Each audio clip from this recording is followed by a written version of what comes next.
સુરતમાં આમ આદમી પાર્ટીના બે કોર્પોરેટરો સામે એસીબીમાં ફરિયાદ નોંધાવા પામી હતી। માહિતી મુજબ પેન પાર્કના કોન્ટ્રાક્ટર પાસે કોર્પોરેટરે 10 લાખ રૂપિયાની લાંચ માંગ્યાની એસીબીમાં ફરિયાદ નોંધાવા પામી છે। પેન પાર્કના કોન્ટ્રાક્ટરે સીસીટીવી ફૂટેજ અને ઓડિયો રેકોર્ડિંગ સહિતના પુરાવા એસીબીને સુપ્રત કર્યા હતા। તેમજ આપના બે કોર્પોરેટરની સામે સુરત મહાનગરપાલિકાના એક અધિકારી કર્મચારીની પણ સંડોવણી હોવાનો ફરિયાદમાં ઉલ્લેખ કરવામાં આવ્યો હતો।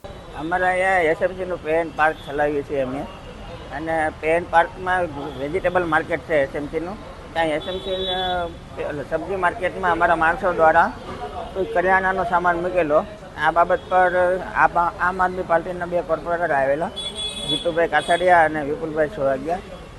એને પાર્કિંગમાં રાઉન્ડ મારી, પછી વેજીટેબલ માર્કેટમાં રાઉન્ડ મારી કે આ સામાન તમે મૂકેલો છે।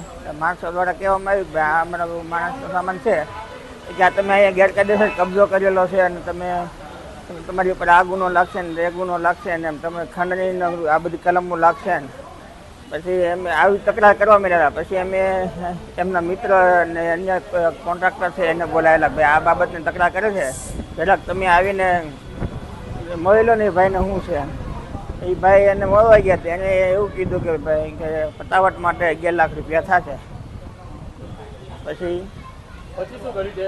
પૈસાની માંગણી કરી તે રીતે પતાવટ કરી પતાવટ માટે પછી તો એ પાછા અમે પછી એમ કીધું 11 લાખ રૂપિયા થશે, એટલે આપણે ના પાડેલી। પછી પાછા બપોર પછી પાછા અધિકારીઓને બોલાવ્યા ઝોનમાંથી કે ભાઈ આ લોકોએ અહીંયા કબજો કર્યો છે ને આ છે ને તે છે ને।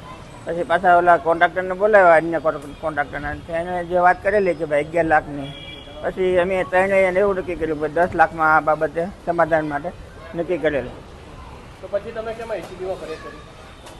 અમારે તો આ બાબતમાં પૈસા આપવાના હતા, અમે એવું ફોલ્ડમાં હતા જ નહીં કે ભાઈ અમારી પાસે છે આવું બધું જબરજસ્તી ઉઘરાણી કરતા હતા ને એવું બધું, એટલે અમે માફી પત્રક અમારી પાસે લખાવી લીધેલો ઝોનના ઓફિસરે।